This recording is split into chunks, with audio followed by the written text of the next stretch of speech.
बोलो कृष्ण कन्हैया लाल की, निजानंद स्वामी की, श्री प्राणनाथ प्यारे की जय, सद्गुरुदेव महाराज की। वंदो सतगुरु चरण को करो प्रेम प्रणाम, अशुभ हरण मंगल करण श्री देव चंद्र जीना, प्राणनाथ निज मूलपति श्री महराज सुना, तेज कुंवर श्यामा जुगल को पल पल करो। सतगुरु मंगल दास हो साथ सुंदर धाम, आशीष अपना दीजियो होवे पूरन का, होवे पूरन का। बोलो कृष्ण कन्हैया लाल की जय। आइए, कोई कारण होगा भजन सुनने की इच्छा की है, सुना देते। एक झोली में फूल भरे हैं, एक झोली में कांटे, अरे कोई कारण होगा, अरे कोई कारण होगा। एक झोली में फूल भरे हैं, एक झोली में कांटे, अरे कोई कारण होगा, अरे कोई कारण होगा। तेरे वश में कुछ भी नहीं है, बांटने वाला बांटे, अरे कोई कारण होगा, अरे कोई कारण होगा। तेरे वश में कुछ भी नहीं है, बांटने वाला बांटे, अरे कोई कारण होगा, अरे कोई कारण होगा।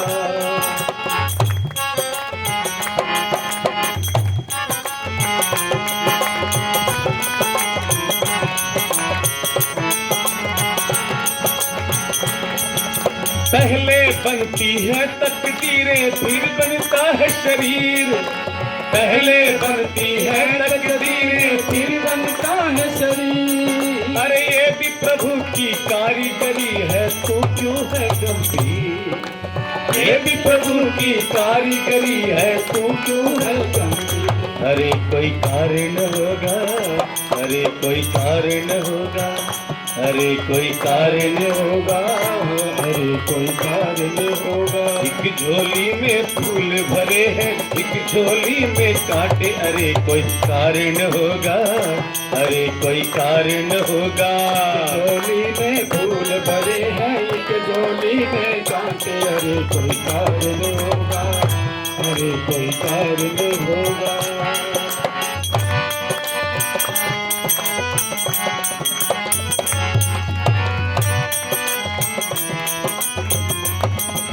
नाग भी डस ले तो मिल जाए किसी को जीवन दान। नाग भी डस ले तो मिल जाए किसी को जीवन दान। अरे चींटी से भी मिट सकता है किसी का नाम निशान। चींटी से भी मिट सकता है किसी का नाम निशान। अरे कोई कारण होगा, अरे कोई कारण होगा, अरे कोई कारण होगा, अरे कोई कारण होगा। एक झोली में फूल भरे हैं, एक झोली में कांटे, अरे कोई कारण होगा, अरे कोई कारण होगा। एक झोली में फूल भरे हैं, एक झोली में कांटे, अरे कोई कारण होगा, अरे कोई कारण होगा। धन का बिस्तर मिल जाए पर नींद को तरसे नैन। धन का बिस्तर मिल जाए पर नींद को तरसे नैन। अरे कांटों पर भी सोकर आए किसी के मन को चैन। कांटों पर भी सोकर आए किसी के मन को चैन।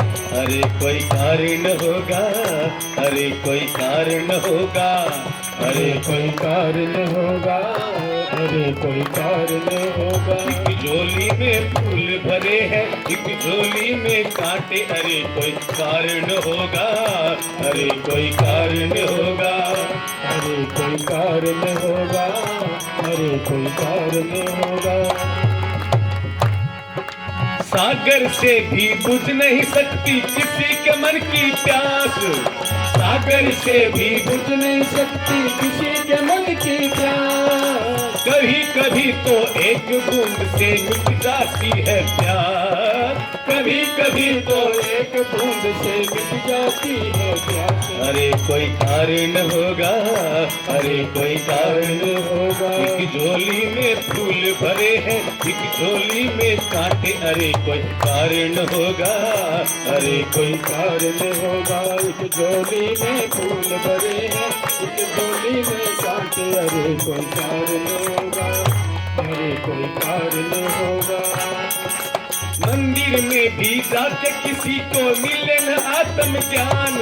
अरे मंदिर में भी जाके किसी को मिले न आत्म ज्ञान। कभी प्रकट हो पत्थर से, कभी मिट्टी से भगवान। कभी प्रकट हो पत्थर से, कभी मिट्टी से भगवान। अरे कोई कारण होगा, अरे कोई कारण होगा।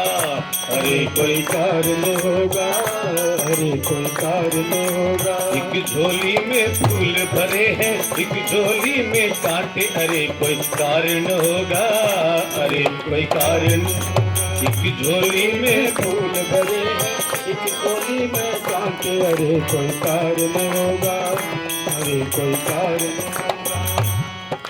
तेरे वश में कुछ भी नहीं है, बांटने वाला बांटे। अरे कोई कारण होगा, अरे कोई कारण होगा। तेरे वश में कुछ भी नहीं है, बांटने वाला बांटे। अरे कोई कारण होगा, अरे कोई कारण होगा। अरे कोई कारण होगा, अरे कोई कारण होगा। अरे कोई कारण होगा, अरे कोई कारण होगा। बोलो कृष्ण कन्हैया की। सद्गुरुदेव महाराज की। उपस्थित सधर्म प्रेमी सज्जनों, बुजुर्गों, युवा साथियों, मातृशक्ति, माताओं, बहनों, भाइयों, प्यारे बच्चों, वितक चर्चा में, वाणी चर्चा में आप सभी का स्वागत है। सभी को मेरा बहुत बहुत प्रणाम। और एक बार प्रणाम जी तो सभी को बोलना ही पड़ेगा। सब बोलेंगे प्रणाम जी। बड़ा आनंद का अवसर है। श्रावण का महीना, पुरुषोत्तम अधिक मास का ये समय, और हम परब्रह्म की बातें सुन रहे हैं। हम आत्म ज्ञान, परमात्मा और राज्य महाराज परमधाम के बारे में सुन रहे हैं। थोड़ा सा आवाज कम कर देता है।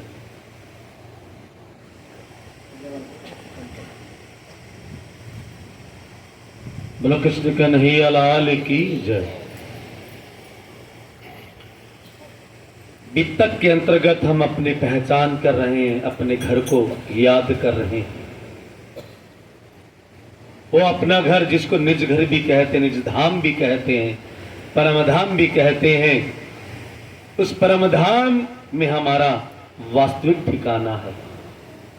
हम सब परमधाम के हैं, लेकिन परमधाम से खेल देखने आए। और मैंने एक दिन पहले कहा था, इस खेल में 3 तरह के लोग रहते हैं। इस नाटक में, इस संसार की जो मूवी है, जो सर्कस है, जो ड्रामा है, जो संसार की लीला है, यहां पर 3 तरह के लोग काम कर रहे हैं। सबसे पहला कौन? ये खेल चलाने वाला, ये खेल बनाने वाला डायरेक्टर परमात्मा सिरराज जी है, परब्रह्म परमात्मा। और दूसरे कौन? खेल देखने वाले, नाटक देखने वाले, सर्कस देखने वाले, रामलीला देखने वाले। और तीसरे कौन है? रामलीला में नाटक करने वाले, सर्कस में पार्ट प्ले करने वाले, रोल अदा करने वाले। अंतर क्या है? डायरेक्टर तो अपनी जगह बैठा हुआ डायरेक्ट कर रहा है, वो निर्देश दे रहा है, ये करना है, ये नहीं करना है, ऐसे करना है, वैसे नहीं करना है। और हम खेल देखने वाले बड़े मजे के साथ खेल देख रहे होते हैं, और तीसरे दुखी कौन होते हैं, है ना? जो खेल करने वाले, सर्कस में करतब दिखाने वाले हैं, वो हर रोज अपना पाठ प्ले कर रहे हैं। इसी तरह इस धरती पर 3 तरह के जीव हैं, ध्यान देना। एक जीव सृष्टि, एक ईश्वरीय सृष्टि, और तीसरी है ब्रह्म सृष्टि।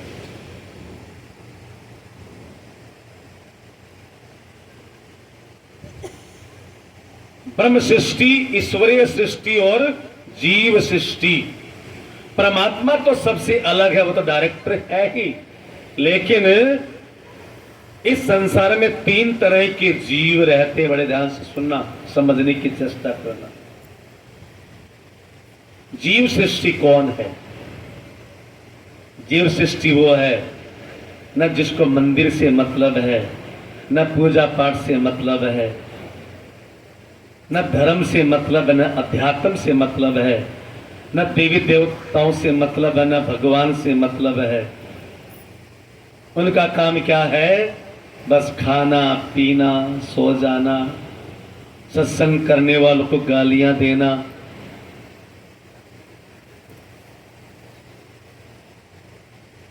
मैं ज्यादा उनके बारे में नहीं कहूंगा, हो सकता है आपके बीच में रहते हो कहीं न कहीं, पाखंड कहते हो, ढकोसला कहते हो, दिमाग खराब हो गया, ऐसे भी कहने वाले मैंने देखे। क्या रखा है? ये पाखंड है, और इनके पीछे जाने वाले भी मूर्ख, न जाने क्या क्या। मैं भी सोशल मीडिया में रहता हूं, कई बार ट्विटर पर है, कभी फेसबुक पर है। इनमें है ना, ऐसे बहुत हैं जो संतों की निंदा करने वाले हैं। क्या कहते हैं? भगवान के नाम पर लूटपाट हो रही है। ना भगवान है, ना कोई भगवान की सत्ता है, महत्ता है, कुछ भी नहीं। भगवान है ही नहीं। मालूम है मैं उनको क्या कहता हूं? कोई कहते हैं ना कि भगवान है, प्रूव करो। भगवान है ही नहीं। भगवान है तो फिर नजर क्यों नहीं आ रहे? जब है कोई तो दिखता क्यों नहीं है? तो उनके लिए मेरे पास एक बढ़िया सुंदर सा जवाब है, आप भी याद कर लेना। उल्लू होता है ना, उल्लू। उल्लू से किसी ने पूछा, भाई तूने सूरज को देखा है क्या? उल्लू कहता, होता ही नहीं है सूरज। सब झूठे हो तुम, पाखंडी हो, सूरज होता ही नहीं है। अब गलती किसकी है? सूरज नहीं होता है क्या? होता है। किसके लिए है? जिसकी आंखें हैं, जिसको नजर आता है। और उल्लू की तरह दिन होते ही जिसकी नजर बंद हो जाती है, उसको एक सूरज नहीं, लाखों सूरज भी आकाश में उदय हो जाए ना, तो उल्लू क्या कहेगा? सूरज होता ही नहीं, तुम सब झूठे हो।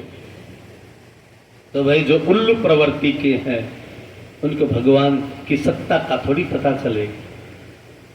मैं कई बार कहता हूं, घर को चलाने वाला कोई एक बंदा होता है ना, जो कमा के लाता है, खेती बाड़ी करता है, नौकरी करके कुछ पैसा लेकर आता है, और उसके साथ हमारा घर चलता है। तो अंदाजा लगाइए, ये संसार भी कोई चला रहा है ना। सूर्य अपने आप टाइम पर उदय होते हैं, टाइम पर अस्त हो जाते हैं। ये हवा चल रही है, ये बारिश हो रही है, ये सर्दी पड़ रही है, गर्मी है, 6 ऋतुएं आ रही हैं, ये पेड़ पौधे, फल पत्ते, फसलें पैदा हो रही हैं।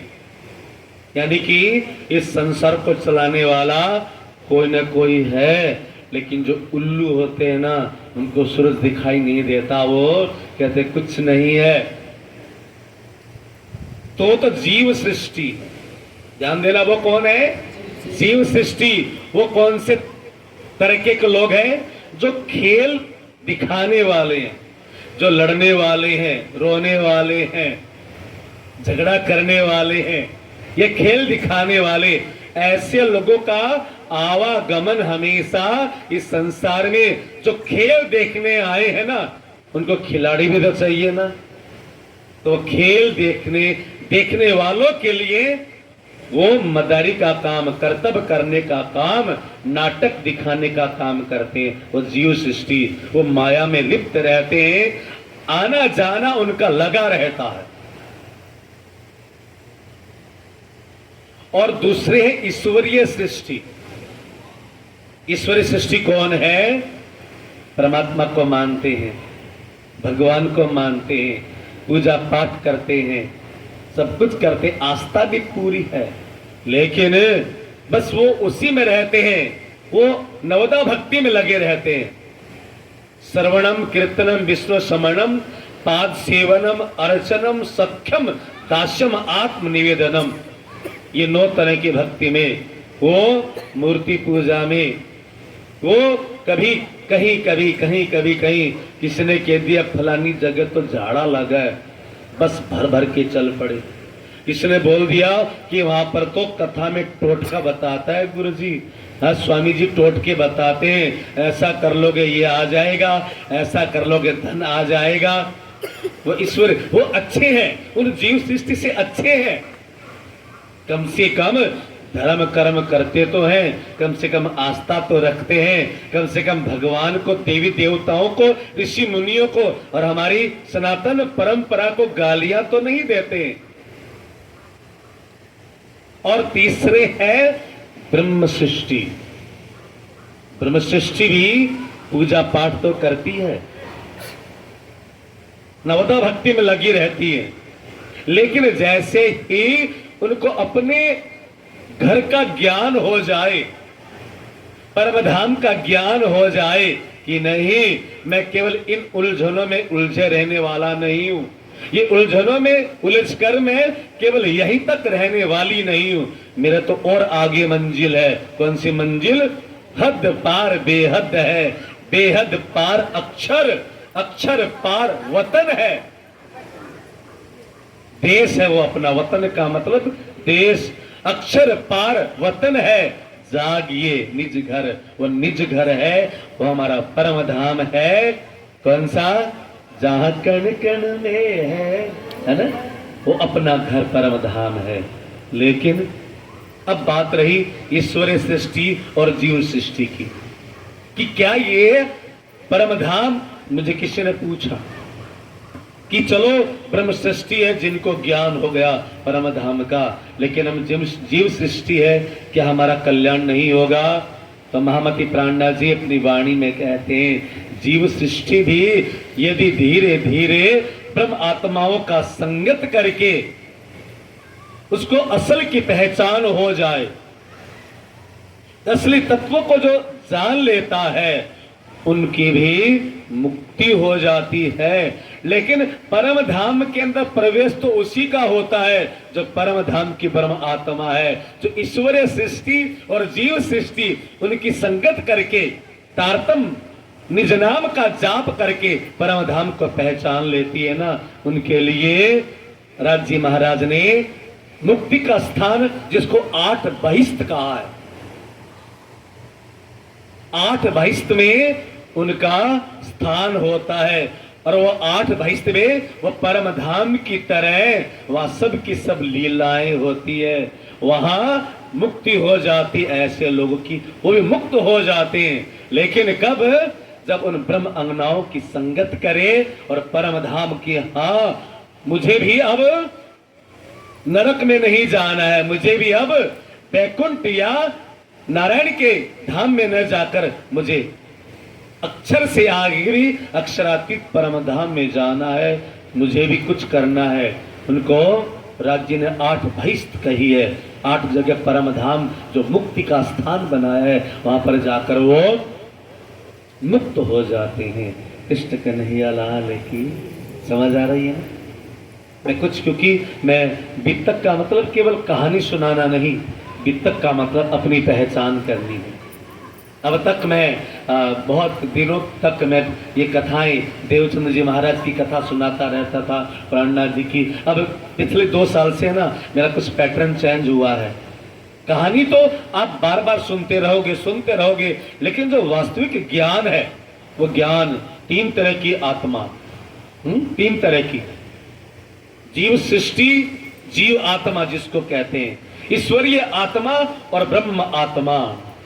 ब्रह्म आत्मा कौन है? एक बार परम धाम का ज्ञान करवाया, एक बार उनको बताया गया कि इनसे भी आगे कुछ और है, और एक बार में जिसकी आत्मा जग गई। मैं एक दिन वाणी का पाठ कर रहा था, मैं प्रातःकाल नहा धो करके ना अवश्य वाणी का पाठ करता हूँ, जब आश्रम में होता हूँ मैं वाणी का पाठ कर रहा था, तो मैंने पहली बार एक लाइन पढ़ी प्राणनाथ जी की वाणी में कि लिखा था, जो परम धाम की बातें सुनकर एक बार में जग जाए वो परम धाम की सरदार सखी, वो परम धाम की मुख्य आत्मा है, जो एक बार में जग जाए और दोबारा फिर सोए ही ना। मैं कई बार मूल मिलाव बताया करता था ना, 3 तरह के बच्चे होते हैं हमारे घर में। एक बच्चा, बेटा 6 बज गए हैं, 7:30 बजे स्कूल जाना, तैयार हो जा। एक बार में स्कूल की चिंता हो गई और जग गया और नहा धो करके बस्ता लेकर टिफिन लेकर निकल गया। एक तो वो जगना होता है, और दूसरा जगना, माँ 5 मिनट और सोने दो, 5 मिनट के बाद जग जाऊंगा, 5 मिनट के बाद। वो ईश्वरीय सृष्टि है, वो 5 मिनट करता हुआ आधा घंटा तो खा ही जाता है, और बड़ी मुश्किल से उठता है रोता रोता, और बैग लेके जल्दी जल्दी में ड्रेस भी पूरी नहीं पहन पाता और टिफिन भी लेकर भागता है। वो ईश्वरीय सृष्टि समझ लो। और जीव सृष्टि कौन है? कितनी बार जगा लो, माँ के सामने तो उठ जाएगा, लेकिन पलंग के नीचे जाकर दोबारा सो जाएगा। माँ सोचती बेटा बाथरूम में नहा रहा होगा, लेकिन बेटा पलंग के नीचे खर्राटे मार रहा है। वो कौन से वाला है? जीव सृष्टि, जगता नहीं है। वो फिर स्कूल में लेट ही हो जाता है, मैं नहीं जाऊंगा, आज लेट हो गया, कल चला जाऊंगा।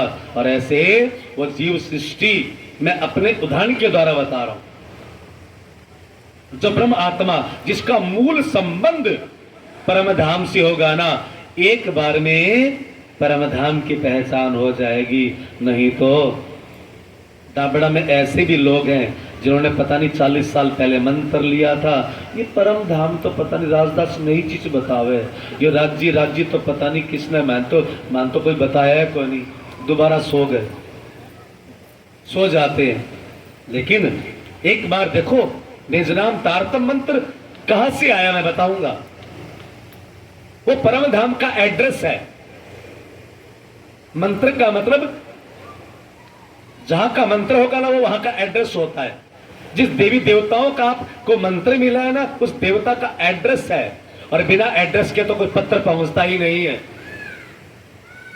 आजकल तो, पहले तो एड्रेस हुआ करता था, आजकल मोबाइल नंबर हो गया। जहां का मोबाइल नंबर आप नंबर लगाओगे ना, आज यहीं पर बैठे बैठे अमेरिका का नंबर डायल करोगे ना, तो वहां का भी नंबर लग जाता है। ठीक है ना, आजकल ये मोबाइल एड्रेस हो गया, नंबर एड्रेस हो गया जिसका, लेकिन पहले एड्रेस निजनाम तारतम, जहां का जो मंत्र होता है ना उसका। किसी को स्वर्ग का मंत्र, देवी देवताओं का मंत्र मिला है, किसी को ब्रह्मा विष्णु महादेव का मंत्र मिला है, किसी को भगवान नारायण का मंत्र मिला है, किसी को निराकार 7 शून्य अक्षर का, गोलोक कृष्ण का, और किसी को तारतम मंत्र मिला है। तारतम का मतलब है, तार मतलब तार देने वाला, तम का मतलब अज्ञान से, जो अज्ञान से पार उतार दे, तो तारतम निज नाम मंत्र। और इसी मंत्र की तलाश में हमारे सतगुरु देवचंद्र जी 15 साल की उम्र में गुरु की तलाश में निकल गए। भगवान मिले तो सही उनको, परमात्मा मिले तो सही उनको, लेकिन पहचान नहीं हुई। और तब गुरु दीक्षा के लिए, गुरु की प्राप्ति के लिए न जाने कितने गुरुओं के पास गए, और सब गुरुओं के पास जाकर जब उनकी आत्म तृप्ति नहीं हुई, उनको ब्रह्म ज्ञान नहीं मिला, उनको आत्म की जिज्ञासा शांत नहीं हुई, तो स्वामी हरिदास जी के पास आकर, जो उनके पिता के गुरु हैं, 4 वर्ष के बाद घर से भागे, और 4 वर्ष के बाद स्वामी हरिदास जी के पास पहुंचे, और हरिदास जी ने उनको मंत्र दिया। निम्बार्क आचार्य हैं, निम्बार्क संप्रदाय के हैं। जब आप वृंदावन जाओगे ना, तो निम्बार्क संप्रदाय का ना बहुत बड़े वहां पर मंदिर है, मठ है, बड़े बड़े संत हैं। और ये भी निम्बार्क जो संप्रदाय के जो मानने वाले हैं ना, गोलोक की कृष्ण के अनन्य भक्त होते हैं, गोलोक की कृष्ण के। ठीक है, श्री कृष्ण के अनन्य भक्त होते हैं। और अनन्य का मतलब न अन्य इति अनन्य। मैं जरा अनन्य भक्ति के बारे में बता दूं। आज एक बहन आई कुरुक्षेत्र से, मेरे पास 2 घंटे तक विचार विमर्श किया। बचपन से मैं परेशान हूं, मुझे अंदर से कुछ अनुभव होता है, ये होता है, मुझे वो दर्शन होते, ये होता है, सब कुछ बताया। लड्डू गोपाल को ला रखा था और सभी, मैं ये भी करती हूँ, मैं वो भी करती हूँ, मुझे वो भी खींचता है, मुझे वो भी खींचता है। तो मैंने कहा देखो तुम लड्डू गोपाल की भक्ति करती हो ना? कहा हाँ। तो लड्डू गोपाल की भक्ति अनन्य भक्ति होती है, श्री कृष्ण की भक्ति अनन्य भक्ति होती है, न अन्य इति अनन्य। यानी कि जब हम श्री कृष्ण श्री राज जी की भक्ति करें उसमें और किसी की मिलावट नहीं होगी। राम की भक्ति करने वाले हनुमान जी की भक्ति कर सकते हैं, शिव की भक्ति भी कर सकते हैं, देवी देवताओं की भक्ति कर सकते हैं, और शिव जी की भक्ति करने वाले औरों को, शिव परिवार है ना, परिवार के सहित भक्ति कर सकते हैं। गणेश जी की भक्ति कर सकते हैं, कार्तिकेय जी की भक्ति कर सकते हैं, नाग देवता की भक्ति कर सकते हैं, नंदी बैल की भक्ति करते हैं, सबकी पूजा पाठ कर सकते हो आप। हनुमान जी की भक्ति करने वाले राम की भक्ति भी कर सकते हैं, सबकी। लेकिन ध्यान देना, श्री कृष्ण कहते हैं मेरी भक्ति करनी है ना तो केवल मेरी ही भक्ति करनी है, उसमें किसी की अन्य की मिलावट कृष्ण को पसंद नहीं है। वो कहते हैं मैं एक हूं, सर्वधर्मान परित्यज्य। कृष्ण गीता में यह कहते भी हैं, सर्वधर्मान परित्यज्य मामेकम शरणम व्रजा। सब कुछ छोड़कर तुम मेरे और केवल और मेरी शरण में आ जा, मेरा बन जा। अर्जुन ने कहा कैसे बन जाएं आपका, सबको छोड़कर? हम तो देवी को ही पूछते हैं, हम वहां भी जाते हैं, हम वहां भी जाते हैं, सबको छोड़ देंगे तो पाप नहीं लगेगा क्या? आपके तो सबको छोड़कर मेरी शरण में आ जा, मामेकम शरणम व्रजा, एक मेरी शरण में आ जा। सब ब्रज का मतलब छोड़ दे सबको, ब्रज का मतलब है छोड़ दे, संस्कृत में ब्रज छोड़ दे। अर्जुन ने कहा नहीं छोड़ सकते। क्यों? पाप लगेगा, नाराज हो जाएंगे, कुछ न कुछ घर में पूरा हो जाएगा। कृष्ण कहते हैं मैं गारंटी लेता हूं, अहम त्वम सर्व पाप्यभ्यो, मैं तुम्हें सभी पापों से मोक्षयिष्यामि, मुक्त कर दूंगा। मां शुचा, शुच का मतलब मां का मतलब नहीं, शुच का मतलब चिंता। तो चिंता मत कर अर्जुन, मैं तुम्हें समस्त पापों से मुक्त कर दूंगा। और गारंटी के साथ आज तक किसी ने भी नहीं कहा है तो मेरी शरण में आ जा, सबको छोड़कर मैं तुझे मुक्त कर दूंगा, कृष्ण कहते। इसलिए कृष्ण की भक्ति अनन्य है, न अन्य और किसी की मिलावट हो ही नहीं सकती है। मैंने उस बहन से कहा, वो बोलती मैं बचपन से भक्ति कर रही हूं लेकिन ये ज्ञान तो मुझे था ही नहीं। मैंने कहा 9 तरह की भक्ति हमारे भागवत में बताई है। श्रवणम सुनना, कीर्तनम कीर्तन गाना, विष्णु स्मरणम भगवान का स्मरण करना, अर्चनम अर्चना करना, वंदनम भगवान के गीत गाना, सख्यम भगवान को सखा बना लेना, दास्यम भगवान का दास बन जाना, आत्मनिवेदनम अपने आप को भगवान के हवाले कर देना। तेरे हवाले मेरी गाड़ी, तू जाने तेरो काम जाने, ये आत्मनिवेदन भक्ति है।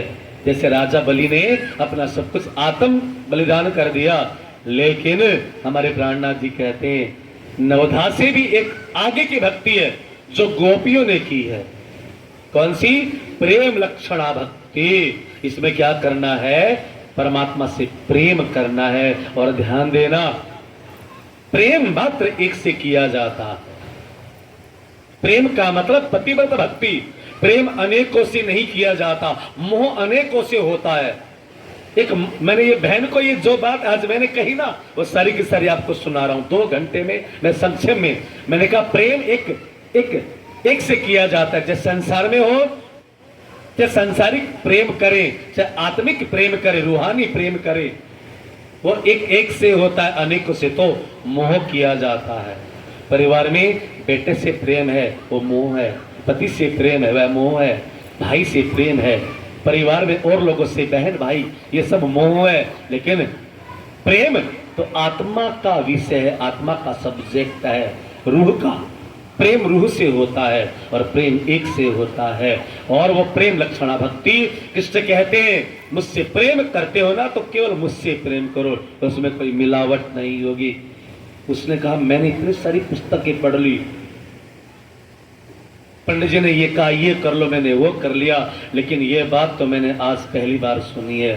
तो मैंने कहा तू ऐसा कर, सब तरफ से मन हटाकर लड्डू गोपाल तूने रख रखा है ना अपने गोदी में, है इसको प्रेम करना शुरू कर, सबको छोड़ इसको प्रेम कर।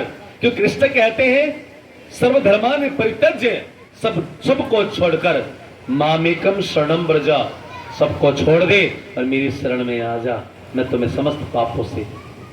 उसको 2 घंटे वो बहन जी बैठी रही, हालांकि मैं निकल गया था बीच में फिर उद्घाटन करने के लिए। वो बैठी रही कि जब तक मेरी मन की प्यास ना मिटे मैं जाऊंगी नहीं, तो रात हो जाए। 2 घंटे में उनको फिर ये मैंने बताया, यही प्रवचन, उस प्रवचन का थोड़ा सा हिस्सा मैंने बताया। तो वही परमधाम की ब्रह्म आत्मा सतगुरु बनकर इस धरती पर आए हमें जगाने के लिए। एक बात पूछूं, प्रश्न करूं? कल मैंने अंतिम में जाते जाते कहा था परमधाम से जब हम आए थे तो कहां आए? पहली बार तो रास में इकट्ठे आए, ब्रज में इकट्ठे आए। अब ये 20 ब्रह्मांड जागने के ब्रह्मांड में 28वें कलयुग में आए तो कहां कहां आए? अलग अलग जगह पर। अमेरिका में भी हो सकता है, पाकिस्तान में भी हो सकते हैं, लेकिन वो सब सोए हुए हैं। इसलिए प्राणनाथ जी का संदेश है सुख शीतल करूं संसार में, समझ संसार में वो ब्रह्म ज्ञान देकर सबको सुखी और शीतलता प्रदान करूं। और एक वाक्य और होगा, आपने देखा होगा पढ़ा होगा, पसरसी 14 भवन। वो परम धाम का ज्ञान केवल इस मृत्यु लोक में नहीं, केवल हरियाणा में नहीं, केवल डाबड़ा गांव में नहीं, पसरसी 14 भवन। जो 14 भवन है ना, यहाँ पर प्रत्येक को ये ब्रह्म ज्ञान अपने घर की पहचान करवानी है और फिर सबको परम धाम लेकर जाना है। एक साथ हमें वहां पर जगना है। सतगुरु महाराज यहाँ पर आए, सतगुरु बनकर जग में आए। श्यामा जी महारानी है ऐसे करके भजन भी गाया जाता है, मुझे याद नहीं है, याद करना कभी यूट्यूब पर ढूंढ लेना, ठीक है। बहुत सुंदर भजन है, गुरु महाराज के लिए है। और वो गुरु महाराज चलते चलते स्वामी हरिदास जी के पास आए और स्वामी हरिदास जी ने उनको मंत्र दिया और मंत्र देकर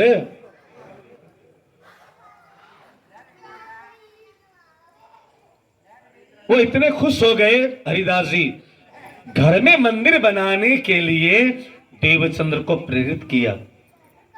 और आपने कल सुना बाल मुकुंद भगवान की मूर्ति देवचंद्र जी को दे रहे थे, लेकिन बाल मुकुंद भगवान अंतर ध्यान हो गए।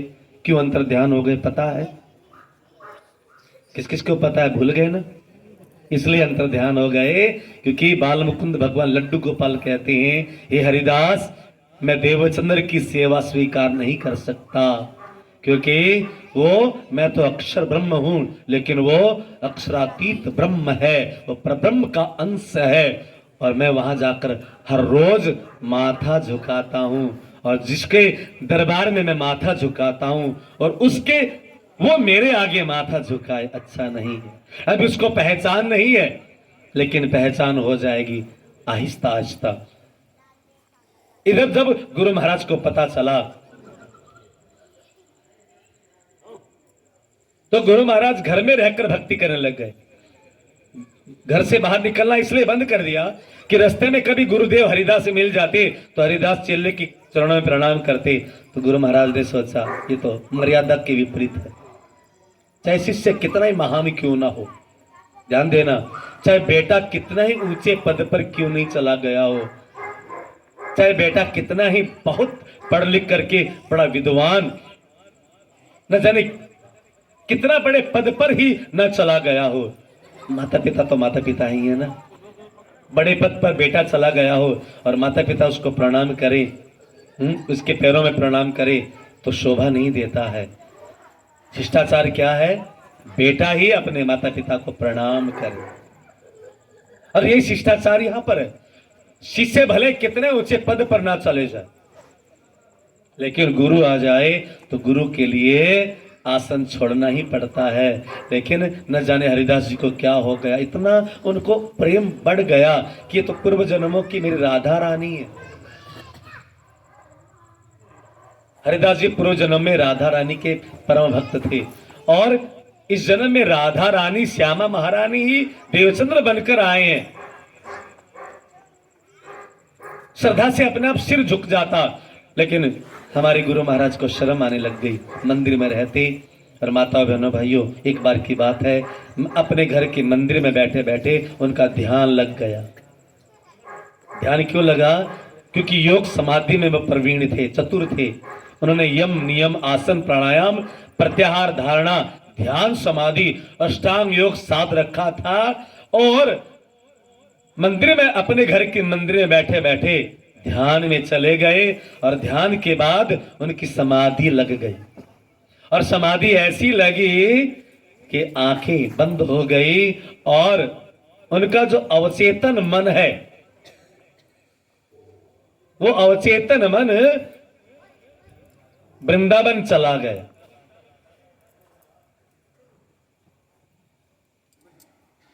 और वृंदावन में जाकर गुरु महाराज श्री कृष्ण के घर में प्रवेश कर गए। पता किया कृष्ण का घर कौन सा है। बड़ा सुंदर घर है, बड़ा सुंदर दरवाजा है। कृष्ण का घर बहुत सजावट से सजा हुआ है। अंदर गए और माता जी को प्रणाम किया। सब ध्यान में हो रहा है, ध्यान में प्रणाम किया। यशोदा मैया प्रणाम।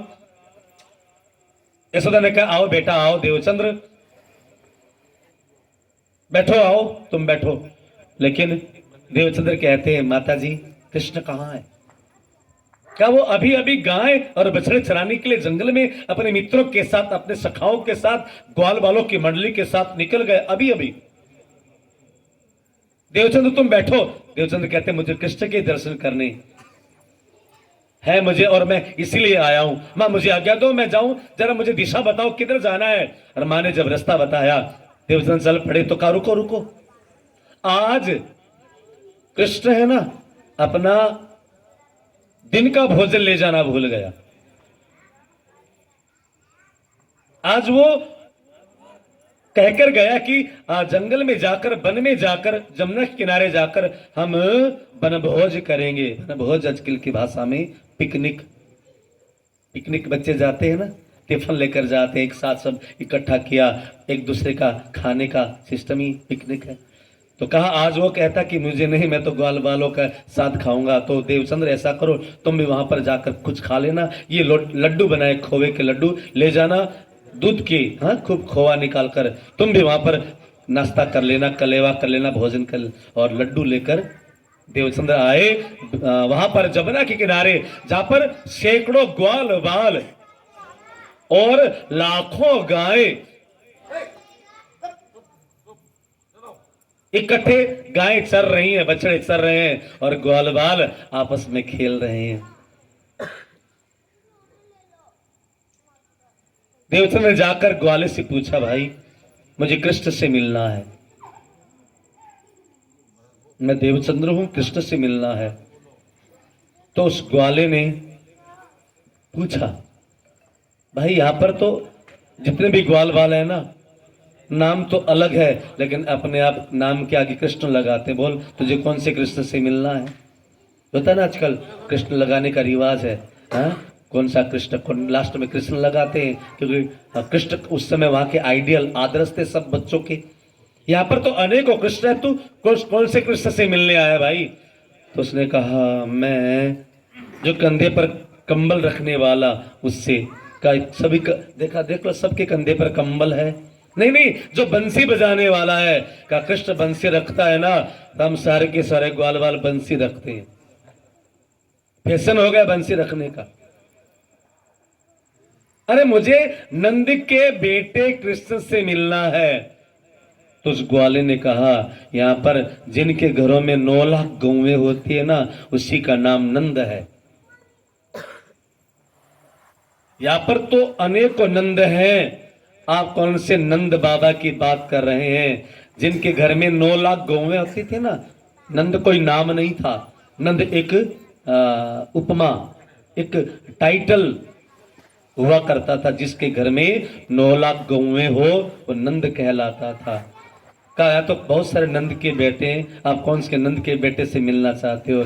तो देवचंद्र जी परेशान हो गए, पता करते करते पूछते पूछते सारे के सारे एक जैसे, सब सारे के सारे सजे संवरे, सबके सिर पर मोर का मुकुट, सबके हाथ में बंसी, सबके कंधे पर काला कंबल और सबके गले में वैजंती माला। क्योंकि ट्रेंड चल गया था, एक फैशन सा बन गया था, सबको कृष्ण बनने का लालच और प्यार था कृष्ण से। सब अपने आप को कृष्ण की तरह समझने लग गए और सब के सब सांवले। अंतिम में कहा, अरे मैं तो यशोदा के लाला कृष्ण से मिलना चाहता हूं। तो उस ग्वाले ने कहा, अच्छा यशोदा के बेटे से मिलना चाहते हो तो सुनो, पूरे ब्रजमंडल में नंद बहुत है, कृष्ण के नाम से लड़के बहुत है, लेकिन पूरे ब्रजमंडल में यशोदा तो एक ही है और उसी यशोदा का बेटा मैं कृष्ण हूं। बोलो कृष्ण का नहीं है, मैं ही हूं। देवचंद्र ने कहा, वाह बड़े ठग हो, बड़े नटखट हो, मुझे भी ठग लिया। सुर आपको पता है कि मैं आपसे मिलने आया हूं, लेकिन आपने मुझे भरमा दिया, आपने मेरे साथ भी नाटक किया, खेल किया, मेरे साथ भी आप छल कपट कर रहे हो। और यह कहकर देवचंद्र जी कृष्ण के चरणों में गिर पड़े। कृष्ण ने उठाया, देवचंद्र स्वागत है आपका हमारी मंडली में, और तुम्हें पता है मैं तुम्हें कौन सी बार मिला हूं? तो कहा, अब दूसरी बार मिले हो। पहली बार जब मैं भटक गया था मरुस्थल में, रेगिस्तान में, तब मिले थे। आप मुझे दूसरी बार मिले हो, चलो आओ। सब ग्वाल वालों को बैठाया, परिचय करवाया और कहा कि आज हमने यहाँ पर घुघरी का प्रसाद बनाया है वन में। घुघरी कहते हैं अनाज को उबाल कर उसमें नमक मिर्च डालकर जो बनाया जाता है ना, क्या बोलते हैं हरियाणा में? बाकड़ी। ये बाकली है ना, उसको गुजराती में घुघरी कहते हैं। गुजरात में, महाराष्ट्र में है ना, मराठी उसको घुघरी बोलते हैं। अनाज हमने उबाला है और अनाज उबाल कर ये घुघरी का प्रसाद बनाया है, तुम भी पाओ, हम भी पाते हैं। कहा, ये माँ ने भेजा, लड्डू भेजे, आओ। और सब ग्वाल बाल बैठ गए, केले के पत्ते लगा लिए और जय जयकार करके जैसे ही ऐसे मुख में खाना शुरू किया, गुरु महाराज की समाधि टूट गई। बोलो कृष्ण कन्हैया लाल की। और समाधि टूटी और जो समाधि अवस्था में खोए के लड्डू और जो घुघरी का प्रसाद, बाकली का प्रसाद ब्रजमंडल में ध्यान अवस्था में वहां पर गुरु महाराज को मिला, वही का वही प्रसाद ध्यान जब टूटा, समाधि जब टूटी, तब मंदिर के आगे वही प्रसाद, वही भोग रखा हुआ था। गुरु महाराज बड़े प्रसन्न हो गए, सबको दिया, अपने गुरु के पास गए, क्योंकि हृदय की बात हर एक को बताएं, प्रत्येक कोई विश्वास नहीं करता है। लाली मेरे लाल की जित देखूं उत लाल, लाली देखन में गई तो मैं भी हो गई लाल। तो जो खुद लाल बन गया हो ना, जो खुद उसमें डूब गया हो, ये बात उसी को हजम होती है। और गुरु महाराज तो बिल्कुल डूबे हुए थे अपने शिष्य के अंदर, उनको भी प्रसाद दिया, बड़ा स्वादिष्ट प्रसाद पत्नी को दिया, अपने माता पिता को दिया, अड़ोसी पड़ोसी को दिया, और सभी के श्रद्धा देवचंद्र जी के अंदर, क्योंकि ऐसा सुंदर प्रसाद आज तक, ऐसा मीठा और स्वादिष्ट प्रसाद आज तक किसी ने चखा नहीं। अब तो हरिदास जी की श्रद्धा और बढ़ गई और देवचंद्र जी गुरुदेव ने सोचा, अपने माता पिता से कहा, माता पिताजी यहाँ पर पूरे शहर में चकचक हो रही है, भुजनगर में है ना, चकचक किया हो रही है कि कैसे गुरु शिष्य मर्यादा भी नहीं है, गुरु शिष्य को प्रणाम करता है। तो देवचंद्र जी ने सोचा, यहाँ पर मेरी साधना में विघ्न होगी, यहाँ पर लोग मुझे जानने लग गए हैं और इतनी ख्याति हो गई भुज में कि देवचंद्र जी के पीछे पड़ गए कि ये बड़ा संत है, बड़ा भक्त है, और बस पीछे पड़ गए। गुरु महाराज ने सोचा ऐसी जगह जाना चाहिए जो अनजान हो, कि भक्तों के लिए वो जगह सबसे अच्छी होती है जहां पर कोई जानता ना हो, जहां पर उनकी साधना, अभी तो क्योंकि सिद्ध नहीं हुए गुरु महाराज, अभी तो साधक है ना। साधक और सिद्ध होना अलग बात है। साधक हमारी साधना, हम साधना करते रहे, साधना करते रहे, और जब साधना पूरी हो जाती है तब हमें सिद्धि मिलती है। गुरु महाराज अभी साधक हैं, लेकिन लोग सिद्ध की तरह उनकी पूजा करने लग गए। तो माता पिता से कहा अब चलना चाहिए भुज से, और एक गुजरात का बड़ा सुंदर शहर जिसका नाम है जामनगर।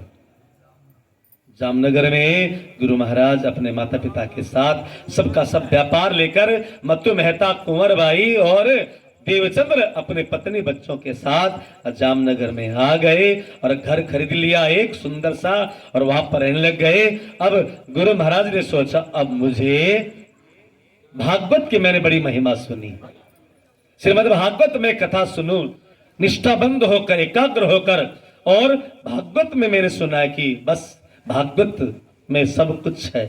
भागवत 4 वेदों का सार, 108 उपनिषदों का सार, और समस्त धर्म ग्रंथ हैं उनका सार यदि कोई है तो श्रीमद् भागवत महापुराण।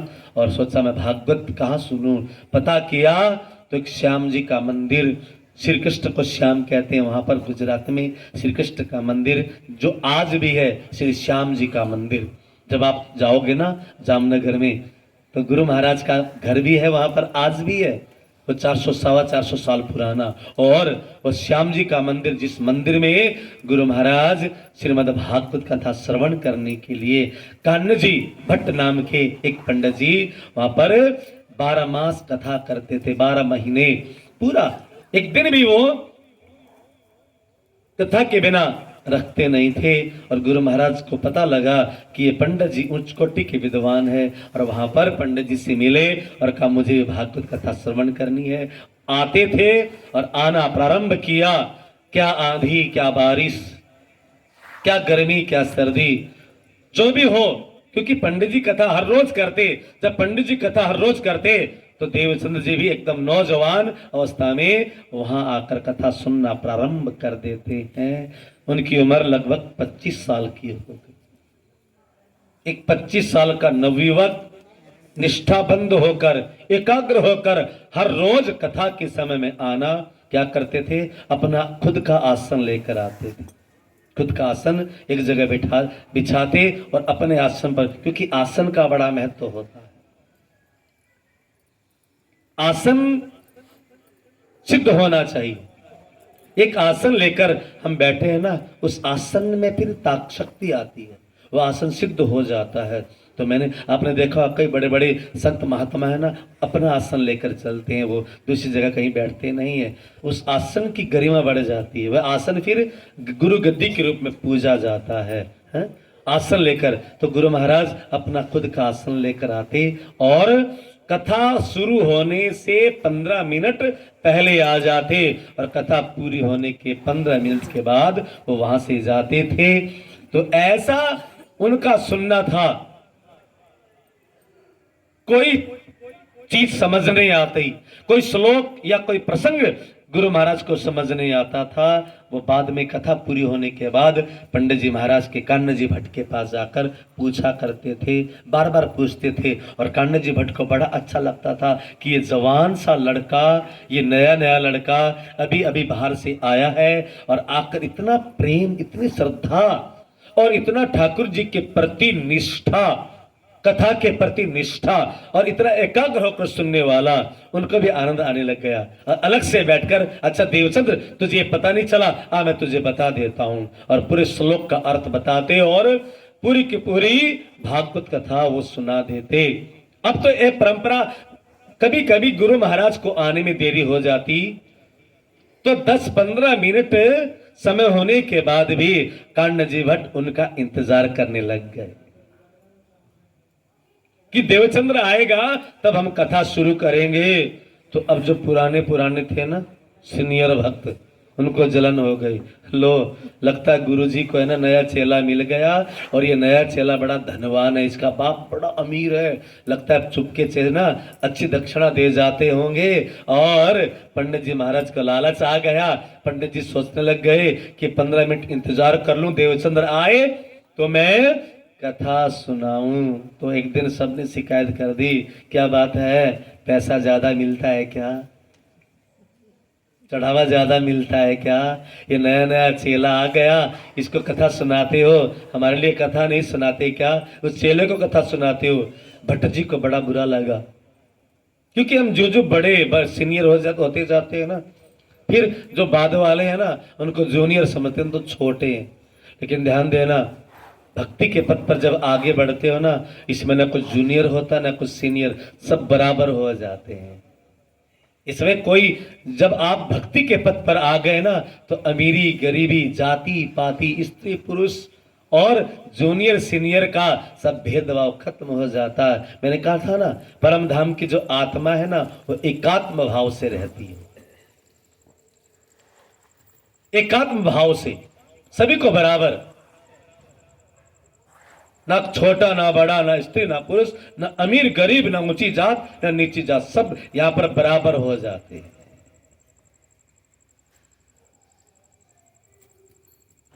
कर्ण जी भट्ट ने सबको समझाया और कहा, सुनो, अभी देवचंद्र आने वाला है, आप ये बताओ कि एक हफ्ते पहले, अरे चलो हफ्ता छोड़ो, कल मैंने कौन सी कथा सुनाई, बताओ कोई।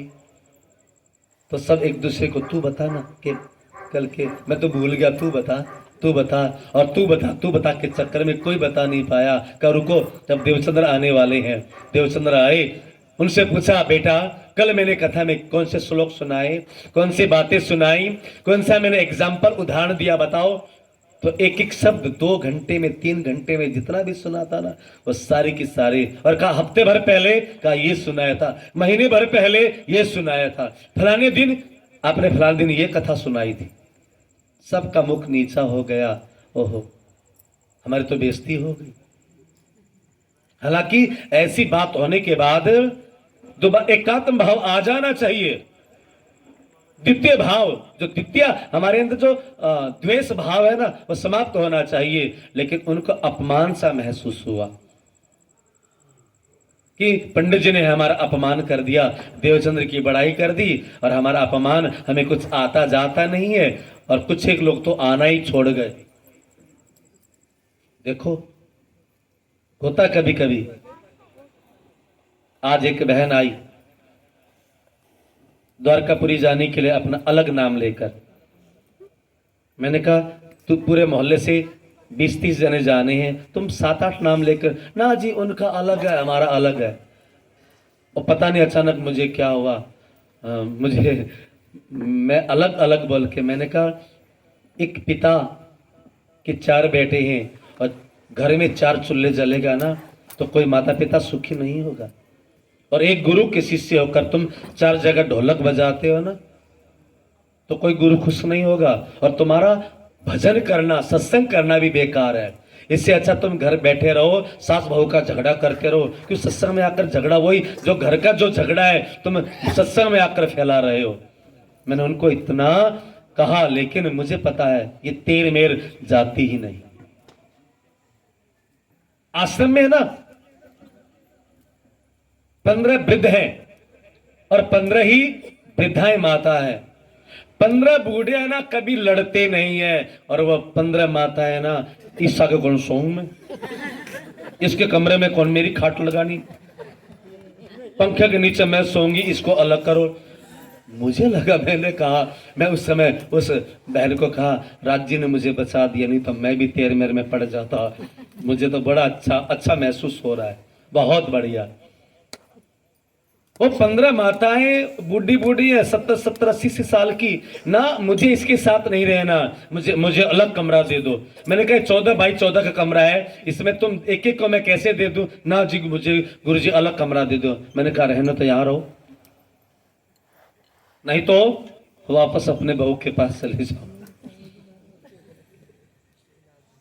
ये तेर मेर निंदा चुगली ईर्ष्या द्वेष जब तक नहीं छूटेगा हम ब्रह्म आत्माएं, लेकिन ध्यान देना छूटता भी नहीं, क्योंकि परम धाम से यही तो करने आए थे। प्रेम होना, कई दुखी हो जाते, गुरुजी ऐसी हमने कहा ही नहीं, ऐसी बात हमारे बारे में उड़ा रहे हैं और हमारी ब्रह्म आत्माएं हैं। मैंने कहा यही देखने आए हो। परम धाम में तो निंदा चुगली थी नहीं, परम धाम में कोई फालतू बकवास था ही नहीं, परम धाम में तो तेर मेर कुछ था ही नहीं। हम तो मांग कर आए हैं और जबरदस्ती तब धनी ने मना किया 3 बेर और हमने मांगा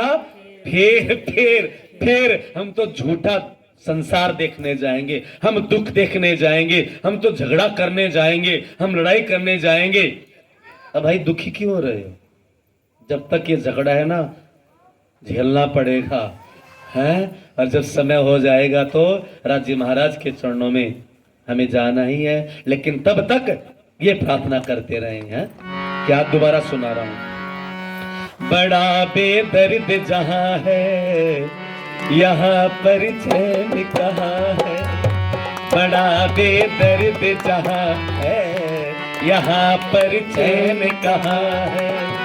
मुझे ओ धाम वाले वापिस बुला ले, बड़ा बेदर्द जहां है यहाँ पर चैन कहाँ है।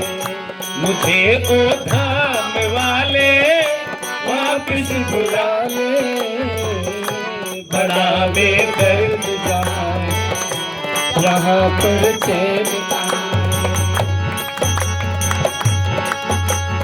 अंतिम पहरा कह देना क्या, और न कुछ में चाहती एक बस तेरे सिवा, और न कुछ चाहती बस एक तेरे सिवा। चरणों में अब लेके चल मुझको मेरे पिया, चरणों में अब लेके चल मुझको मेरे पिया। करो में हर की नजर तुम मुझे अपना लो प्रीतम, करो में हर की नजर तुम मुझे अपना लो प्रीतम। मुझे ओ धाम वाले वापिस बुला ले, बड़ा बेदर्द जहां है यहाँ पर चैन कहाँ है, बड़ा बेदर्द जहां है यहाँ पर चैन कहाँ है। बोलो श्री प्राणनाथ प्यारे की जय। जब तक है ये प्रार्थना करते रहो, ये गाते रहो। मुझे वापस परम धाम, हम छोटे थे ना तो एक लाइन याद है, वो मैं सुनाऊंगा। बच्चे थे ना, एक भजन याद करवाया था, क्या करें नए नए भजन आते पुराने भूलते जाते, लेकिन एक लाइन याद है। हमको परम धाम बुला ले ओ कन्हैया बांसुरी वाले, हमको परम धाम बुला ले ओ कन्हैया बांसुरी वाले, हमको परम धाम बुला ले ओ कन्हैया बांसुरी वाले। इतना ही याद है और याद नहीं क्या। अच्छा ना भजन, अच्छा लगा ना। बच्चे थे तो ऐसे ये जो नटखट से भजन गाया करते थे, तो नटखट सा भजन है ये। तो मैं कहाँ था, कांजी भट्ट के पास। हाँ पता लगे ना आप, मैं सुना रहा हूँ आप सुन रहे हो या नहीं सुन रहे हो, क्योंकि मैं तो बीच में कई बार और बातों में चला जाता हूँ, तो आपको तो कम से कम ट्रैक याद होना चाहिए ना। हम ही वहां थे। कान्जी भट्ट देवचंद जी के प्रति और प्रेम बढ़ता गया। अच्छे श्रोता होते हैं ना, वक्ताओं का ध्यान उन पर ज्यादा रहता है। अब उन जो जलन करने वाले जो सीनियर्स थे ना, उन्होंने सोचा कोई ना कोई कमी देखनी पड़ेगी देवचंद्र में। और कमी देखने वाले है ना, हजारों गुण हो, लेकिन कमी देखने वाला है ना कहीं से कमी निकाल ही लेते हैं ना। कितने ही गुण क्यों ना हो, लेकिन जिसकी दोषपूर्ण दृष्टि होती है ना। चील हुआ करते थे पहले, चील आकाश में हजारों फुट दूर पर उड़ा करते थे, लेकिन बीकानेर वाले की मिठाई की दुकान पर नहीं उसकी नजर होती थी। नजर कहाँ रहती है? कहाँ पर कोई पशु मरा हुआ सड़ांद, उस पर जाके अटैक किया करते थे। इस तरह जिनकी चील गिद्ध जैसी नजर होती है ना, वो कहीं न कैसे बुराई निकाल ही लेते हैं। निकाल लिया। क्या निकाला? एकादशी के दिन व्रत करते हैं ना हमारे सनातन हिंदू धर्म में, एकादशी का व्रत करते हैं। लेकिन गुरु महाराज देवचंद जी क्या करते थे? एकादशी का व्रत नहीं करते थे, वो द्वादशी बारस का व्रत करते थे। पता लगा कि बारस के दिन व्रत हुआ है इनका, एकादशी को व्रत नहीं किया, और वो कमी मिल गई उनको। साल में एक बार, साल में एक बार पता लग गया कि कल हमने एकादशी का व्रत किया था, लेकिन कल देवचंद जी ने तो खाना खाया और द्वादश का व्रत किया, द्वादश के दिन। और ये कमी जाते ही भट्ट जी को सुना दी, पंडित जी महाराज आपका चेला तो उल्टा रिवाज चलाने वाला, एकादशी का व्रत नहीं करता, वो तो बारस का व्रत करता है। कौन से शास्त्र में लिखा है? अब पंडित जी ने आते पूछा, देवचंद्र मुझे पता है कि तुम जो भी करोगे उसमें कोई न कोई रहस्य होगा, उसका भी कोई न कोई कारण होगा, लेकिन मुझे बताओ, सबकी शंका का समाधान करो। सब बैठे, इनको बताओ कि तुम बारस का व्रत करते हो और ग्यारस का व्रत नहीं करते। सनातन धर्म में तो ग्यारस का ही व्रत किया जाता है, बारस का नहीं। ये उल्टा काम, क्या बात? तुम बताओ, तुमने क्या सोचकर सब कुछ किया? तो गुरु महाराज ने कहा, हे पंडित जी महाराज,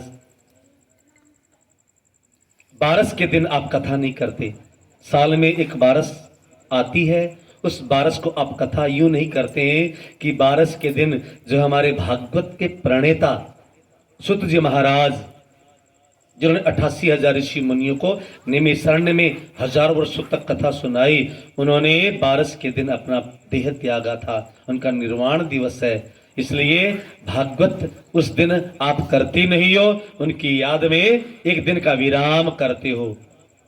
तो गुरुदेव, मैं जो व्रत करता हूं इसमें कर्म कांड नहीं है। सब दुनिया कर्म कांड में उलझे हुए हैं, लेकिन मैं कर्म कांड भी करता हूं तो सोच समझ के साथ। मैं यदि कोई अनुष्ठान भी करता हूं तो उसमें सोच समझ के साथ, क्योंकि बारस के दिन आप विराम देते हो भागवत को। एक दिन भागवत नहीं किया आपने, तो मैंने सोचा मेरी आत्मा को भोजन नहीं मिला, तो मैं अपने शरीर को भोजन क्यों करा। और मैंने नारद पंचरात्र में पढ़ा है, हे पंडित जी महाराज, कि जो ग्यारस के लालच में, ग्यारस के व्रत के लालच में, जो ग्यारस को खुश करने के लालच में भगवान के प्रसाद को ठुकरा देते हैं, वो तो कहते नरक में चला जाता। जो प्रसाद ठुकरा देता है, नहीं मैं तो ग्यारस का व्रत है, प्रसाद नहीं लूंगी, ऐसा मैंने बहुत जगह देखा है। आज मेरा व्रत है, प्रसाद नहीं लेंगे हम। और जो कृष्ण के प्रसाद को ठुकरा देता है ग्यारस के लालच में, उसका कल्याण नहीं होता। और आपको पता है ना, जगन्नाथपुरी कई मेरे साथ गए हैं, वहां पर कृष्ण का मंदिर है और ग्यारस मैया को पैरों से बांधकर उल्टा लटका रखा है, और वहां पर ग्यारस को चावल बनाया जाता है, एक हांडी दो हांडियों करके, और चावल का प्रसाद। यानी कि जहां पर कृष्ण की भक्ति मिल जाती है वहां पर सारे के सारे कर्म कांड समाप्त हो जाते हैं। वहां पर तो केवल एक ही रहता है, वहां पर प्रेम ही रहता। इसलिए हे पंडित जी महाराज, बारस को मुझे कथा नहीं मिली, मेरे आत्मा को भोजन नहीं मिला, तो मैं शरीर को भोजन नहीं दूंगा। और ग्यारस के दिन मुझे कथा मिली तो मैं भूखा क्यों रहूं? क्योंकि मुझे यह पता है कि भूखा रहने से परमात्मा की प्राप्ति नहीं होगी। भूखा रहना, व्रत करना केवल एक सांसारिक तपस्या है। मैं ध्यान देना, मैं व्रत का खंडन नहीं कर रहा हूं यहां पर। व्रत करने से हमारा तप बढ़ता है, व्रत होना चाहिए। कोई भी अनुष्ठान आप घर में कोई भी इस तरह का करते हैं, उसमें कोई नहीं कोई लॉजिक, व्रत हमारा तप बढ़ता है, शारीरिक तप, वो तप भी बढ़ना चाहिए व्रत करने से। लेकिन गुरु महाराज तो पहुंची हुई आत्मा है, वो तो तपे हुए अपने आप थे। उनका शरीर तो खुद न जाने कितने जन्मों से पहले तपा हुआ था। और हमारे बीतक में लिखा है, जो गुरु महाराज मैंने बताया ना कि परम धाम की ब्रह्म आत्मा आती है ना, वो परम धाम की ब्रह्म आत्मा साधारण शरीर के ऊपर बैठती ही नहीं है। बीतक में आती एक जगह प्रसंग आता है, जो गुरु महाराज की जो सुरता, जो आवेश, जो शक्ति आई ना परम धाम की, वो सतयुग के राजा देवापी हुए हैं। देवापी नाम के राजा हुए हैं। उन देवापी राजा ने इस निजनाम मंत्र को पाने के लिए सतयुग में हजारों साल तक तपस्या की। और वही देवापी राजा इस जन्म में पवित्र शरीर लेकर आए हैं और उसी शरीर के ऊपर परम धाम की परम आत्मा सतगुरु महाराज बैठकर ये खेल देख रहे हैं, ये लीला कर रहे हैं। देवापी नाम के राजा हुए हैं। उनके शरीर पर जैसे गोपियों के शरीर, गोपियां कौन थी? पूर्वजन्म के ऋषि मुनि थे ना, तो उनके ऊपर परमधाम की सुरता ने बैठकर खेल देखा। इस तरह परमधाम की जो परम आत्मा श्यामा महारानी आई, तो किसी शरीर पर आ जाए, ऐसे हर शरीर पर कैसे आ सकता है? जैसे कई बार हमारे घर में लाइट 440 वोल्ट की जगह 640 आ जाए तो फ्रिज सड़ जाता है ना, बल्ब फ्यूज हो जाते हैं ना। कभी देखा है? कई बार आश्रम में हो गया था, लाइट एकदम तेज आती है ना, तो वो जो इंस्ट्रूमेंट होते हैं ना, इक्विपमेंट जो घर में रखे होते हैं, फ्रिज है, कूलर है और बल्ब है, ट्यूबलाइट्स हैं, ये फ्यूज आ जाते, खत्म हो जाते हैं, क्योंकि उसमें पावर ज्यादा। तो परम धाम की पावर आ रही है, तो शरीर को ऐसा भी शरीर चाहिए ना जो सदा हुआ हो, जो तपस्वी शरीर हो। इस शरीर पर ही तो परम धाम की ब्रह्म आत्मा आकर बैठेगी।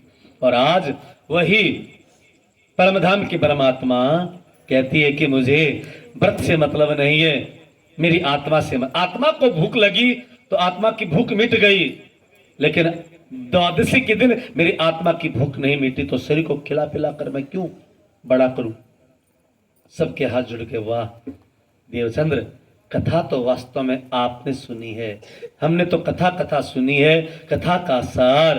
और हमें लगता कृष्ण की कृपा तुम पर बहुत है। इधर बीमार पड़ गए, क्योंकि भगवान जब किसी को कुछ देना चाहते हैं ना तो परीक्षा लेते, जरा देखे तो सही, ये पक्का नियम का पक्का, क्योंकि गुरु महाराज ने नियम लिया था, एक दिन भी मैं कथा में गए बगैर नहीं रहूंगा, जब तक मुझे पूर्ण ज्ञान न हो जाए, जब तक मेरी आत्मा तृप्त न हो जाए, जब तक मैं जिस चीज को, जब तक मुझे न पता चले कि मैं कौन, कहां से आया, क्यों आया, मेरा घर कहां है, मुझे जाना कहां है, ये जब तक मुझे पता न चले। अब तो मैं कथा 14 साल हो गए, हम तो 14 घंटे भी, 14 दिन भी नहीं बैठ सकते, 7 दिन भी बैठना हमारा कभी कुछ हो जाता, कभी कुछ हो जाता है।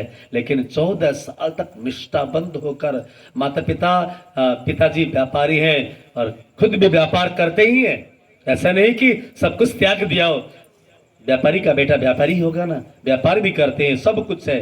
लेकिन 14 वर्ष होने को हैं, गुरु महाराज बीमार पड़ गए, निमोनिया बिगड़ गया, लेकिन मंदिर में जाना, श्याम जी के मंदिर में जाना नहीं छूटा। एकदम दुबले पतले हो गए, तो अड़ोसी पड़ोसी ने घरवाली से भी कहा, माता पिता से कहा, अरे कुछ तो देख लो, अपने बेटे को मारना चाहते हो क्या? कोई खोज खबर नहीं है, बेटे को पराया सा कर रखा है। माता पिता ने कहा मानता तो नहीं है। वैद्य को बुलाया, वैद्य ने दवाई दी, पुड़िया दी दवाई की 1 हफ्ते की, कहा ये चटा देना शहद के साथ, लेकिन ध्यान देना बाहर हवा में ना निकले, हवा में ना निकले तो अब ये 3 बजते ही सत्संग में चला जाएगा, हमें कैसे? वैद्य ने कहा दवाई मेरी पुड़िया वापस दे दो, मेरी दवाई खाकर मर गया ना तो मैं बदनाम हो जाऊंगा। लेकिन माता पिता ने कठोर दिल करके कहा नहीं वैद्य जी, हम इसको आज पक्का इलाज करेंगे, जाने नहीं देंगे। जाने का समय हुआ, सिर पर अंगोछा लपेटा, क्योंकि निमोनिया बिगड़ गया, जिसको सन्निपात कहते हैं, और उसमें हवा लग गया, हवा लग गई तो मृत्यु का भी डर रहता है। और सिर पर अंगोछा लपेट कर चले। पिताजी ने बाहर से दरवाजा बंद कर दिया, खोलना चाहा नहीं खुला, माता ने रोक दिया, बेटा अब नहीं जाना, बहुत हो गया सत्संग, बहुत मंदिर हो गया, बहुत भागवत हो गया, अब नहीं जाना। और इतना सुनते ही कि मुझे कैद कर लिया घर में माता पिता ने, वहीं पर धड़ाम से गिर पड़े। और पिताजी ने दरवाजा खोला, माँ ने नब्ज टटोली, पत्नी बच्चे दौड़कर आए, नब्ज चल नहीं रही है। अब परेशान हो गए माता पिता, और पिताजी ने धीरे से कान में कहा, देवचंद्र चल मैं तुझे मंदिर छोड़कर आता हूं, चल मैं तुझे, देखो पंडित जी बुलाने आए हैं, चल मैं तुझे मंदिर छोड़ के आता हूं, चल तुझे मैं कथा में छोड़कर आता हूं। और इतना सुनना था, धीरे से आंखें खोली और कहा, पिताजी ले चलो, मेरा कथा का समय हो गया, मुझे देरी ना हो जाए। और आज स्वयं पिता कंधे का सहारा देकर मंदिर तक छोड़ कर आए।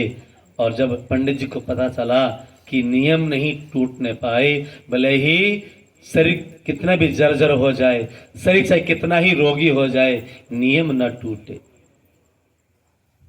पंडित जी ने कहा, ऐसा होता, नियम टूटता होता तो मैं तुम्हें घर में आकर कथा सुना जाता, मुझे बोल देते, मैं कथा घर में आकर सुना जाता तुम्हें, तुमने नियम लिया है तो। देवचंद्र कहते, नहीं पंडित जी महाराज, मंदिर में आकर जहाँ कथा सुनने का जो महत्व है ना, घर में कथा सुनने का महत्व नहीं। और धीरे धीरे 7-8 दिनों में जो बीमारी थी वो समाप्त हो गई।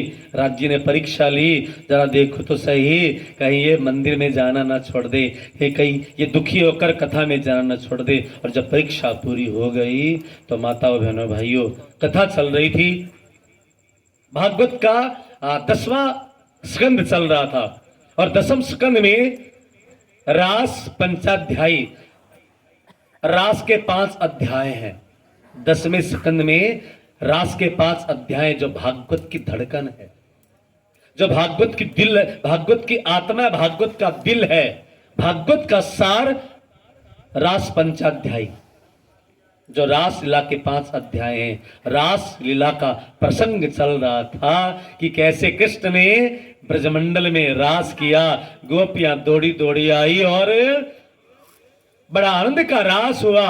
और उसी समय गुरु महाराज को लगा कि जैसे उनके हृदय में रास चल रहा है, जिस हृदय के अंदर गोपियां नाच रही हैं, कृष्ण नृत्य कर रहे हैं और कृष्ण की बंसी बज रही है। और उसी समय जोर की आंधी आई, इतनी भयंकर आंधी आई, तहस नहस हो गया सब।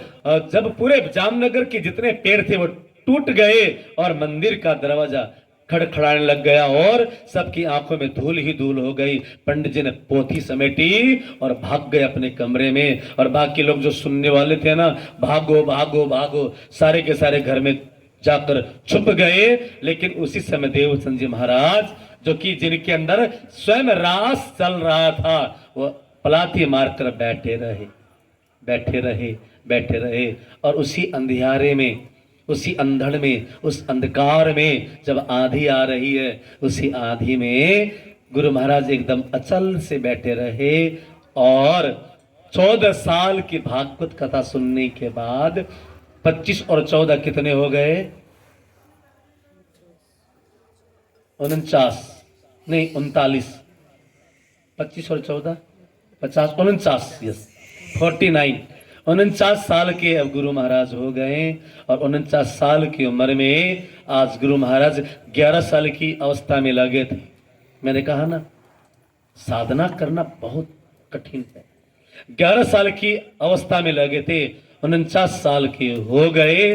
और उसी आंधी के अंदर, उस अंधियारे के अंदर, जिसको कुछ और किसी को कुछ नजर नहीं आ रहा था, अचानक देवचंद जी महाराज ने क्या देखा? सामने अक्षरातीत श्री कृष्ण मंद मंद मुस्कुराते हुए खड़े हैं, हाथ में बंसी लेकर। बोलो कृष्ण कन्हैया लाल की। ये कृष्ण कौन है? अक्षरातीत कृष्ण। और ध्यान देना, भगवान विष्णु भी कृष्ण है। लड्डू गोपाल जो अक्षरधाम के बाल मुकुंद भगवान, वो भी कृष्ण है। और परम धाम के जो राज्य है ना, वो भी कृष्ण के स्वरूप एक ही तरह का उनका, लेकिन शक्ति अलग अलग है। ये मैं आपको जब समय मिलेगा ना, तो 2 भेद है कृष्ण के, वो मैं बताऊंगा। यहाँ पर जो दर्शन देने वाले कृष्ण थे ना वो बैकुंठ के भगवान विष्णु रूपी कृष्ण है, ना गोलोक के बाल मुकुंद रूपी कृष्ण है। यहाँ पर तो अक्षरातीत श्री कृष्ण है, वो धाम धनी। और मंद मंद मुस्कुराते हुए दर्शन दिया। और आज पहली बार गुरु महाराज ने इतने वर्षों के बाद अपने परब्रह्म परमात्मा के कृष्ण के रूप में साक्षात दर्शन किए, खड़े हो गए, प्रणाम किया और कृष्ण ने प्रश्न पूछा, तू कौन आई इत क्यों कर, कहाँ है तेरो वतन, नार तू कौन खसम की, दृढ़ कर कहो वचन, तू जागत है या नींद में, करके देख विचार, हे देवचंद्र तुम कौन हो। तो गुरु महाराज ने कहा, यही तो जानने के लिए मैं कितने वर्षों से भटक रहा हूं कि मैं कौन, कहां से आया, क्यों आया और मेरे पिया परमात्मा कौन है, मुझे जाना कहाँ है। ये जानने के लिए मैं इतने वर्षों से साधना कर रहा हूं। मैं बस इतना जानता हूं, देखो गुरु महाराज का प्रेम, वो कहते मैं और कुछ नहीं जानता, न मैं इतने गुरुओं के पास गया मैंने मंत्र सीखा है, न मैंने भागवत कथा में 14 वर्षों तक ये सीखा है, बस मैंने एक बात सीखी है, तुम दुल्हा मैं दुल्हन और न जानो बात, प्रेम सो सेवा करूं सब अंगो साक्षात। अब साक्षात आप मेरे सामने आए हो ना, तो मेरा कर्तव्य क्या है, मैं प्रेम से आपकी सेवा करूं, मैं प्रेम से आपकी भक्ति करूं, क्योंकि तुम दुल्हा मैं दुल्हन। मैं इतना जानता हूं कि आप मेरे पिया हो, आप मेरे परमात्मा हो, आप मेरे दुल्हा हो और मैं आपकी अंगना हूं, दुल्हन हूं। बस इसके सिवा मुझे कुछ भी नहीं पता। क्योंकि यदि बोलते ना मुझे ये पता है, तो क्या पता कृष्ण उनको परम धाम का, जब तुझे पता ही है तो मैं क्या बताऊं। लेकिन गुरु महाराज ने कहा, मैं तो केवल इतना जानता हूं, आप मेरे पिया हैं और मैं आपका सेवक हूं। तुम मेरे धनी हो, धाम के धनी हो और मैं तुम्हारी अंगना हूं, मैं आपकी अंगना हूं। और इस संसार में आकर मैं माया में मिल गया, इसलिए है धनी, माया में मिले ओ पिया, माया से दूर कर दो, माया में मिले ओ पिया, माया से दूर कर दो, आत्म के धनी हो तुम, अब मांग मेरी भर दो, आत्म के धनी हो, अब मांग मेरी भर दो। और चंद श्वास जो बाकी है बीते तेरे चरणों में, चंद श्वास जो बाकी है बीते तेरे चरणों में, जीना तेरे चरणों में, मरना तेरे चरणों में, जीना तेरे चरणों में, मरना तेरे चरणों में। मुझे और न कुछ भाई, मेरी आस पूर्ण कर दो, मुझे और न कुछ भाई, मेरी आस पूर्ण कर दो। माया में मिले ओ पिया, माया से दूर कर दो, माया में मिले हो पिया, माया से दूर कर दो, आत्म के धनी हो तुम, अब मांग मेरी भर दो, आत्म के धनी हो तुम, अब मांग मेरी भर दो। और तब कृष्ण ने सदगुरु महाराज की पहचान करवाई। पूछ रहे थे ना मैं कौन, कहां से आया, क्यों आया और मेरा वास्तविक घर कहां है, मेरा ठिकाना कहां है। और तब श्री कृष्ण ने गुरु महाराज को, देवचंद्र जी को वो अद्भुत ज्ञान दिया, जो ज्ञान वेद ये तो कहते रहे कि परम धाम है, लेकिन कहा है न इति न नेति नेति, या नहीं, ये भी नहीं है, ये भी नहीं है, जो वेद भी नहीं बता पाए। संत कबीर भी कहते हैं, कबीर जी भी, कि चलत चलत पांव थकत भया, नगर रहा नो कोस, बीच में डेरा पड़ गया, कबीरा किसको देवे दोष।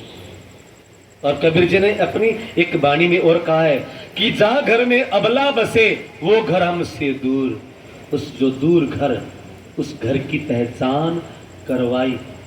मैं कल बताऊंगा कि श्री कृष्ण ने कौन से घर की पहचान कराई? परम धाम की, जो पहले दिन मैं बता चुका हूं वैसे, लेकिन फिर भी श्री कृष्ण ने गुरु महाराज को पहचान करवाई और क्या क्या बताया, वो सारी की सारी बातें कल हम सुनेंगे बीतक कथा के माध्यम से। आज कौन सा दिन है? 5वां। 2 दिन और है। 2 दिन में तो मैं परम धाम की वही बातें बताऊंगा, क्योंकि आगे बढ़ने का तभी मन करता है जब हम इस बात को जान जाए, पहचान हो जाए अपनी, मैं कौन, कहाँ से आई, क्यों आई, मेरा घर कहाँ है, मेरा पिया कौन है, ये पता लग जाए। बस इसी के साथ मैं विराम देता हूँ आज की बीतक चर्चा को, वाणी चर्चा को। आइए जय जयकार कर बोलो कृष्ण कन्हैया लाल की जय। प्राणनाथ प्यारे।